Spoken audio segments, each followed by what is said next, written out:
Welcome to Learning English, a daily 30-minute program from the Voice of America. I'm Ashley Thompson.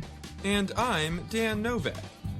This program is designed for English learners, so we speak a little slower, and we use words and phrases especially written for people learning English. Coming up on the program, Brian Lynn reports on an improvements project in Washington, D.C. that involves the removal of some of the city's famous cherry trees. John Russell has a story on letters written using AI handwriting, and Gina Bennett presents this week's Ask a Teacher lesson. Later, we hear the short story Pigs is Pigs by Ellis Parker Butler. But first, Washington, D.C. officials say some of the city's famous cherry trees will need to be cut down as part of a major improvement project. Up to 1.5 million people are expected to visit America's capital in the early spring to attend the city's National Cherry Blossom Festival. The event celebrates Japan's 1912 gift to the city of about 3,000 cherry trees. During the festival, blossoms on the cherry trees are in full bloom. The main part of the festival takes place around Washington's tidal basin, the area near the Jefferson Memorial that has many cherry trees. But the tidal basin, which is connected to the nearby Potomac River, is in need of repairs. Currently, when water levels rise, flooding puts some trees under several centimeters of water. The improvement work will aim to build up and improve an old seawall meant to hold back the floodwaters. The U.S. National Park Service oversees the tidal basin as well as the large green area of downtown Washington, D.C., known as the National Mall. Officials say about 300 trees, including nearly 160 cherry trees, will be cut down during the work. After the improvements, about 300 trees will be planted as replacements. Mike Litterst is a spokesman for the National Park Service. He told the Associated Press, AP, the $133 million project is expected to take about 3 years. It's certainly going to benefit the visitor experience, and that's very important to us, Litterst said. But he added that most of all it would benefit the cherry trees, who right now are every day, twice a day, seeing their roots inundated with the brackish water of the tidal basin. Litterst said the removed trees will be ground up and mixed with nutrient-rich soil to be used to protect the roots of surviving trees. This way, the effort can be seen as providing a good second life for the trees being cut down, he added. One of the trees set to be removed from around the tidal basin received so much attention in 2020 that it became a social media star. The tree, nicknamed Stumpy, is short and oddly shaped compared to others in the area. Officials said the U.S. National Arboretum came up with a way to save the memory of Stumpy. Scientists plan to capture genetic material and use it to create new copies or clones of the famous tree. Organizers of the yearly event said that because of changing climate, the festival's peak bloom is beginning earlier and earlier.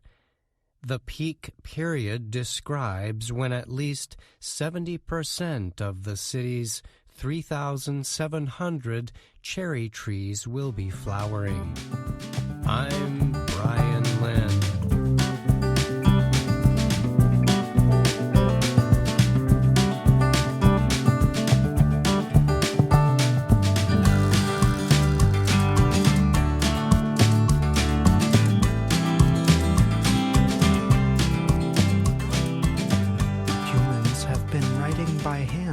For thousands of years. Since ancient times, people have used every tool imaginable to share information, do business, and keep records. But as computers took over the job and the typewritten word became more common, something was lost in the process, namely the charm and personal nature of a handwritten note or letter. Now, letter writing is making a comeback in the form of artificial intelligence-operated robots. These AI robots can write notes for humans in their own handwriting. David Wax is the head and founder of Handwritten. He said businesses use his company's robots for handwritten letters and thank you notes to create a strong and personal connection with those who receive them. Many nonprofit organizations also use handwritten letters to keep donations coming. It helps turn one-time givers or donors into yearly givers, Wax explained. Wax added, "I think what's old is new again." Automated letter writing is not new. Thomas Jefferson, the third U.S. president, often used a polygraph created by British inventor John Isaac Hawkins. Jefferson considered the device the greatest invention of his time. It let him make copies of his letters to keep for his own records. Charles Morrill is a historian and professional woodworker who worked as a guide for several years at Monticello, Jefferson's Virginia home from 1770 until his death in 1826.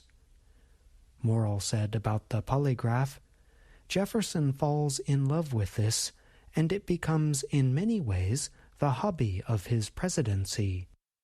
He keeps buying machines and exchanges ones that are not quite perfect for the next one that's a little bit better."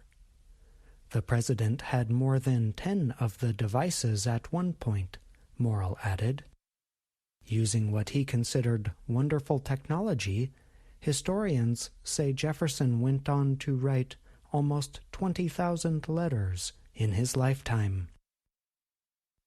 Handwriting technology has greatly changed since Jefferson's time. Wax says such technology now includes 3D printing and laser cutting, among others. And if users need help thinking of exactly what to write in their notes, they can choose AI to help them create a more effective message. Whether via the printing press or the polygraph, a computer or a robot, one thing is clear. Humans will use whatever tool they have to express themselves through the printed word. I'm John Russell.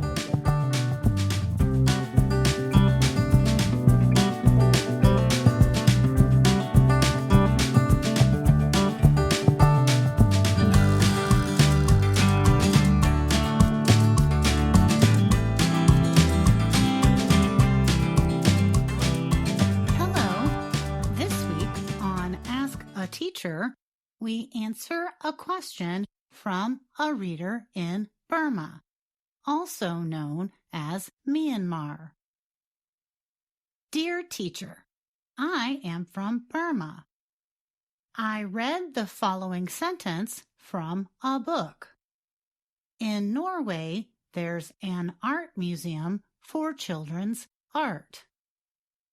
The book mentioned it is a complex sentence. I am wondering if it's right or not. Please tell me. Thank you. I wish you all the best.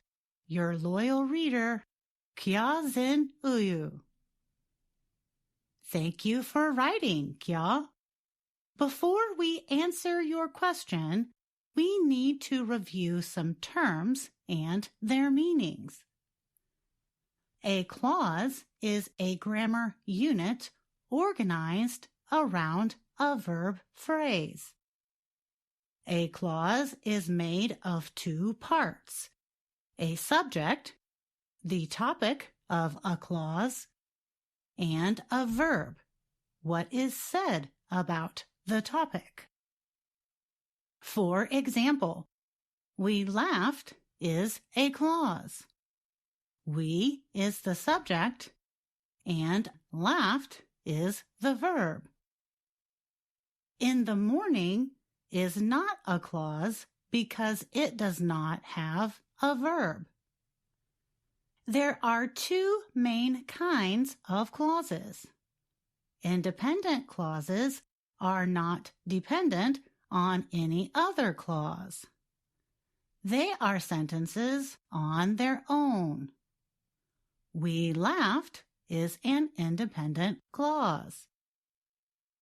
A dependent clause depends on an independent clause. It cannot be a sentence on its own. Before I went, for example, is a dependent clause because, although it has a subject and a verb, it requires additional information to be a full thought. We can sort sentences into three groups by the clauses they have. A sentence must have at least one independent clause. The independent clause is a simple sentence. For example, it snowed last night. When a sentence has two or more independent clauses, it is a compound sentence.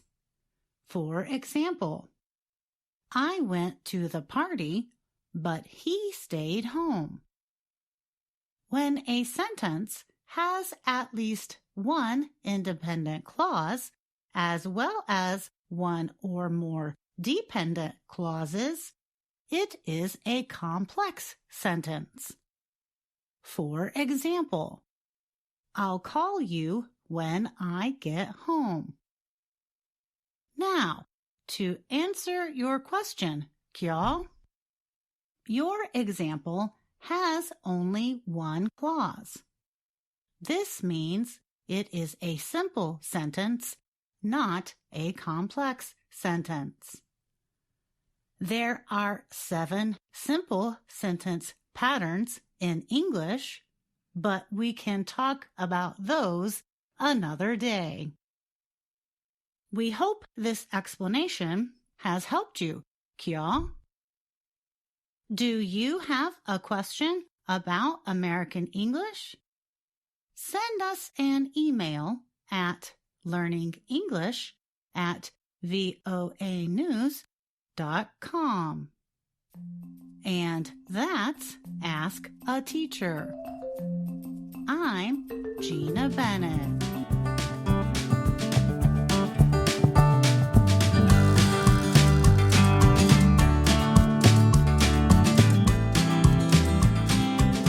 Dr. Gina is here now to talk more about this week's Ask a Teacher. In this week's program, we learned about clauses and how they make sentences. Right. One independent clause is a simple sentence. We can combine independent and dependent clauses to make compound and complex sentences. Does it really matter if I know whether a sentence is simple, compound, or complex? No, not really. What does matter is that you recognize a dependent clause so that you don't use incomplete and incorrect sentences. You said that before I went is a dependent clause, so even though it has a subject and a verb, if we use this as a sentence, it wouldn't be correct. That's right.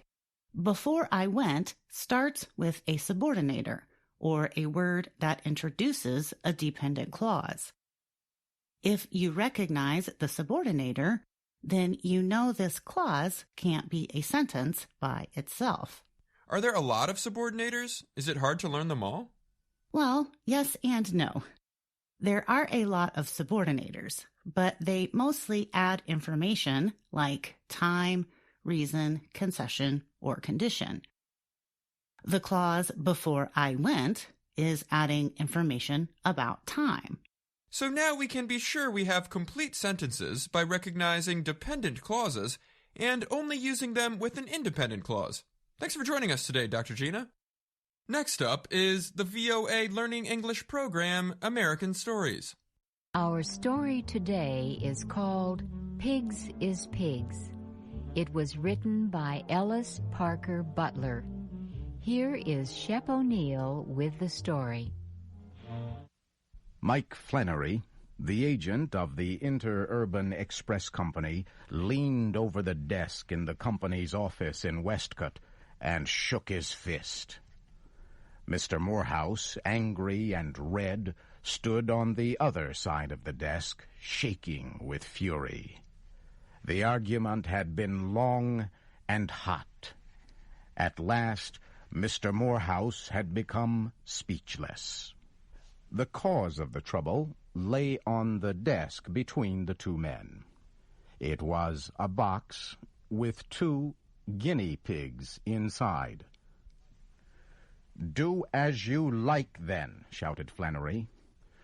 "Pay for them and take them, or don't pay for them and leave them here. Rules are rules, Mr. Morehouse, and Mike Flannery is not going to break them." "But you stupid idiot," shouted Mr. Morehouse, madly shaking a thin book beneath the agent's nose. "Can't you read it here, in your own book of transportation rates? Pets, domestic, Franklin to Westcott, if correctly boxed, 25 cents each." He threw the book on the desk. "What more do you want? Aren't they pets? Aren't they domestic? Aren't they correctly boxed? What?" He turned and walked back and forth rapidly, with a furious look on his face. "Pets," he said. P-E-T-S. 25 cents each. 2 times 25 is 50. Can you understand that? I offer you 50 cents. Flannery reached for the book. He ran his hand through the pages and stopped at page 64. "I don't take 50 cents, he whispered in an unpleasant voice.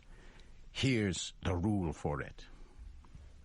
When the agent be in any doubt about which 2 rates should be charged on a shipment, he shall charge the larger. The person receiving the shipment may put in a claim for the overcharge. In this case, Mr. Morehouse, I be in doubt. Pets them animals may be, and domestic they may be, but pigs I'm sure they do be. And my rule says, plain as the nose on your face, pigs, Franklin to Westcott, 30 cents each." Mr. Morehouse shook his head savagely. "Nonsense," he shouted. "Confounded nonsense, I tell you. That rule means common pigs, not guinea pigs." "Pigs is pigs," Flannery said firmly. Mr. Morehouse bit his lip and then flung his arms out wildly. "Very well," he shouted. "You shall hear of this. Your president shall hear of this. It is an outrage. I have offered you 50 cents. You refuse it. Keep the pigs until you are ready to take the 50 cents. But by George, sir, if one hair of those pigs' heads is harmed, I will have the law on you." He turned and walked out, slamming the door. Flannery carefully lifted the box from the desk and put it in a corner. Mr. Morehouse quickly wrote a letter to the president of the Transportation Express Company. The president answered, informing Mr. Morehouse that all claims for overcharge should be sent to the Claims Department. Mr. Morehouse wrote to the Claims Department. 1 week later, he received an answer. The Claims Department said it had discussed the matter with the agent at Westcott. The agent said Mr. Morehouse had refused to accept the 2 guinea pigs shipped to him. Therefore, the department said, Mr. Morehouse had no claim against the company and should write to its tariff department. Mr. Morehouse wrote to the tariff department. He stated his case clearly. The head of the tariff department read Mr. Morehouse's letter. Guinea pigs, he said. Probably starved to death by this time. He wrote to the agent asking why the shipment was held up. He also wanted to know if the guinea pigs were still in good health. Before answering, Agent Flannery wanted to make sure his report was up to date, so he went to the back of the office and looked into the cage. Good Lord, there were now 8 of them, all well and eating like hippopotamuses. He went back to the office and explained to the head of the tariff department what the rules said about pigs. And as for the condition of the guinea pigs, said Flannery, they were all well. But there were 8 of them now, all good eaters. The head of the tariff department laughed when he read Flannery's letter. He read it again and became serious. By George, he said, Flannery is right. Pigs is pigs. I'll have to get something official on this. He spoke to the president of the company. The president treated the matter lightly. What is the rate on pigs and on pets? He asked. Pigs, 30 cents. Pets, 25, the head of the tariff department answered. Then, of course, guinea pigs are pigs, the president said. Yes, the head of the tariff department agreed. I look at it that way, too. A thing that can come under 2 rates is naturally to be charged at the higher one. But are guinea pigs pigs? Aren't they rabbits? Come to think of it, the president said, I believe they are more like rabbits, sort of halfway between pig and rabbit. I think the question is this. Are guinea pigs of the domestic pig family? I'll ask Professor Gordon. He is an expert about such things. The president wrote to Professor Gordon. Unfortunately, the professor was in South America, collecting zoological samples. His wife forwarded the letter to him. The professor was in the high Andes Mountains. The letter took many months to reach him. In time, the president forgot the guinea pigs. The head of the tariff department forgot them. Mr. Morehouse forgot them. But Agent Flannery did not. The guinea pigs had increased to 32. He asked the head of the traffic department what he should do with them. "Don't sell the pigs," Agent Flannery was told. "They are not your property. Take care of them until the case is settled." The guinea pigs needed more room. Flannery made a large and airy room for them in the back of his office. Some months later, he discovered he now had 160 of them. He was going out of his mind. Not long after this, the president of the express company heard from Professor Gordon. It was a long and scholarly letter. It pointed out that the guinea pig was the Cavia aparea, while the common pig was the genus Sus of the family Suidae. The president then told the head of the traffic department that guinea pigs are not pigs and must be charged only 25 cents as domestic pets. The traffic department informed Agent Flannery that he should take the 160 guinea pigs to Mr. Morehouse and collect 25 cents for each of them.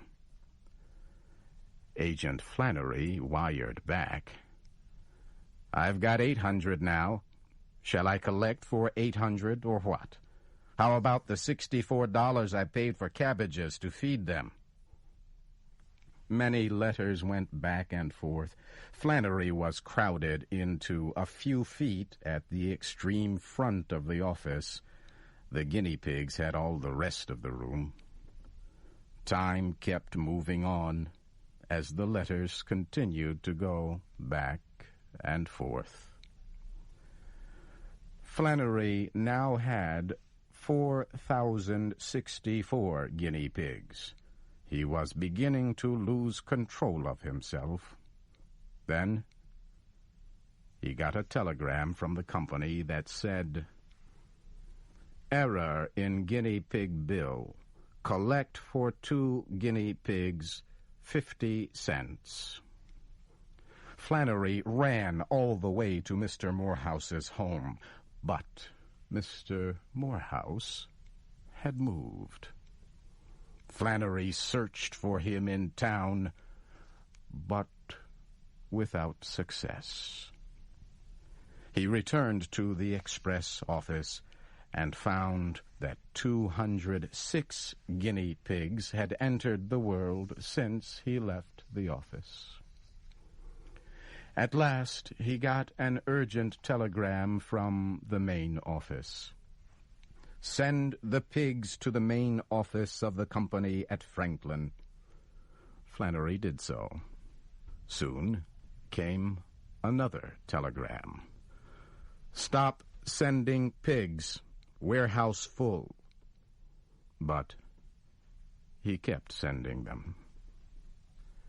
Agent Flannery finally got free of the guinea pigs. "Rules may be rules," he said, "but so long as Flannery runs this express office, pigs is pets, and cows is pets, and horses is pets, and lions and tigers and Rocky Mountain goats is pets, and the rate on them is 25 cents.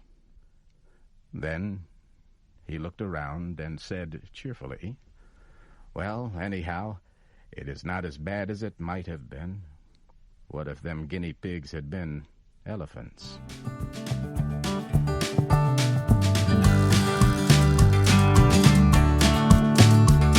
And that's our program for today. Join us again tomorrow to keep learning English through stories from around the world. I'm Ashley Thompson. And I'm Dan Novak.